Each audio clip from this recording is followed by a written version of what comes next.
our tested friend during our liberation war. They supported us. Not only that, after 75, when we mother, brothers, everybody, only we two survived.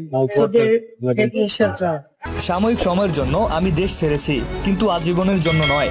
আমার সঙ্গে যা ঘটেছে তার সবকিছুর হিসাব নেব আমি। এটা আমার বাবার দেশ, এটা আমার হাতে গড়া বাংলাদেশ। ক্রিকেট ক্যারিয়ারে খারাপ সময়ের মুখোমুখি অনেকবারই হতে হয়েছে সাকিব আল হাসানকে।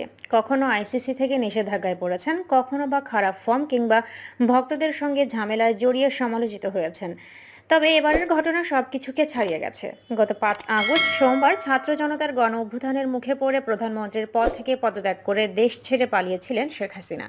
আর সদ্য বিলুপ্ত হওয়া দ্বাদশ জাতীয় সংসদের আওয়ামী লীগের টিকিটে নির্বাচিত জনপ্রতিনিধি ছিলেন ক্রিকেটার সাকিব আল হাসান। মাত্র কয়েক মাসের ব্যবধানে সংসদ সদস্যের পদ খোয়ালেন। কানাডায় খেলতে নেমে চরম লাঞ্ছিতও হয়েছেন। এখন প্রশ্ন উঠছে সাকিবের ক্রিকেট ক্যারিয়ার নিয়ে। কোটা সংস্কার আন্দোলনে দেশ যখন উত্তাল, একের পর এক তাজা প্রাণ ঝরেছিল রাস্তায়। বিভিন্ন শ্রেণী পেশার মানুষের পাশাপাশি ক্রীড়াঙ্গনের অনেকে ছাত্রদের আন্দোলনের প্রতি সংহতি জানালেও নীরব ভূমিকায় ছিলেন সাকিব। এছাড়া বিদেশে সে সময় তিনি পরিবার নিয়ে দারুণ সময় কাটাচ্ছিলেন। কানাডার ফ্র্যাঞ্চাইজি লিগের ব্যস্ততার পাশাপাশি পরিবার নিয়ে ঘুরতেও দেখা গেছে তাকে। শুধু তাই নয়, প্রবাসী দর্শকরা আন্দোলনে তার ভূমিকা নিয়ে প্রশ্ন তুললে তিনি পাল্টা বলেছিলেন, দেশের জন্য আপনি কি করেছেন? দলের পতনের পর আওয়ামী লীগের নেতাকর্মীরা এখন এক প্রকার পালিয়ে বেড়াচ্ছেন। অনেকেই দেশের বাইরে চলে গেছেন এবং বাকিরা দেশ ছাড়ার চেষ্টায় আছেন। এমন অবস্থায় সাকিবের ক্রিকেটে ফেরা নিয়ে অনিশ্চয়তা আছে। গুঞ্জন আছে এমন পরিস্থিতিতে হয়তো দেশে ফিরবেন না তিনি।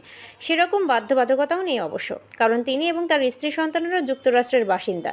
এ বিষয়ে নাফিস বলেন, রাষ্ট্রপতির আদেশ অনুযায়ী সাকিব আল হাসান এখন সংসদ সদস্য নন, উনি একজন ক্রিকেটারই রয়েছেন। প্রত্যেকটা মানুষেরই নিরাপত্তার ব্যাপার রয়েছে। তো আমরা যেহেতু তার 12ই আগস্ট পর্যন্ত এনওসি রয়েছে, তারপরে তার বাংলাদেশ ক্রিকেট টিমের জয়েন করার কথা। নিজের ভুল বুঝতে পেরে ফেসবুক লাইভে এসে সাকিব বলেন, হিসাবে মনে করি আমার কোনো ভুল হয়ে থাকলে অবশ্যই আমি আপনাদের কাছে ক্ষমা প্রার্থনা করছি, এবং আপনাদের মনে কষ্ট দিয়ে থাকলে সেজন্য আমি ক্ষমা প্রার্থনা করছি। সরকারের বাধ্যবাধকতার কারণে হয়তো কিছু বলা হয়নি, তবে ছাত্রদের পক্ষে ছিলাম। সংসদ সদস্য পদ হারানোর পর নিজের ভুলের জন্য সবার কাছে ক্ষমা চেয়েছেন সাকিব। সুযোগ পেলে সবাইকে সাথে নিয়ে দেশের উন্নয়নে কাজ করতে চান।